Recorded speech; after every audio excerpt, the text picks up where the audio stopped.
تازہ ترین ویڈیوز کے لیے چینل کو سبسکرائب کر کے بیل آئیکن اور آل نوٹیفیکیشن پر کلک کریں تاکہ آپ کو ملے ہر اپڈیٹ سب سے پہلے۔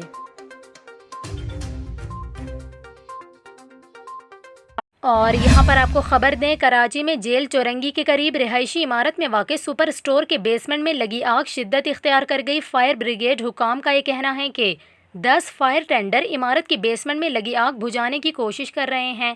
ذرائع کا بتانا ہے کہ آگ سے متاثرہ کثیر المنزلہ عمارت کو خالی کرا لیا گیا ہے۔ ذرائع کے مطابق آگ عمارت کے بیسمنٹ میں کپڑوں میں لگی، جو دیکھتے ہی دیکھتے پھیل گئی، تاہم آگ لگنے کی وجوہات کا تاحال علم نہیں ہو سکا ہے۔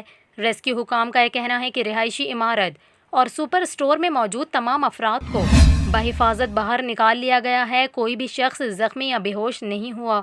دوسری جانب پولیس، رینجرز اور قانون نافذ کرنے والے دیگر اداروں نے جائے وقوع پر پہنچ کر عوام کو سپر اسٹور کی طرف جانے سے روک دیا ہے۔ اس کے علاوہ آپ کو بتائیں کہ کراچی میٹروپولیٹن کارپوریشن کے چیف فائر آفیسر مبین احمد کا کہنا تھا کہ آگ بیسمنٹ میں لگنے کی وجہ سے اس پر قابو پانے میں مشکلات کا سامنا ہے۔ آتش زدگی سے نقصان کا تخمینہ بھی آگ پر قابو پانے کے بعد ہی لگایا جا سکتا ہے۔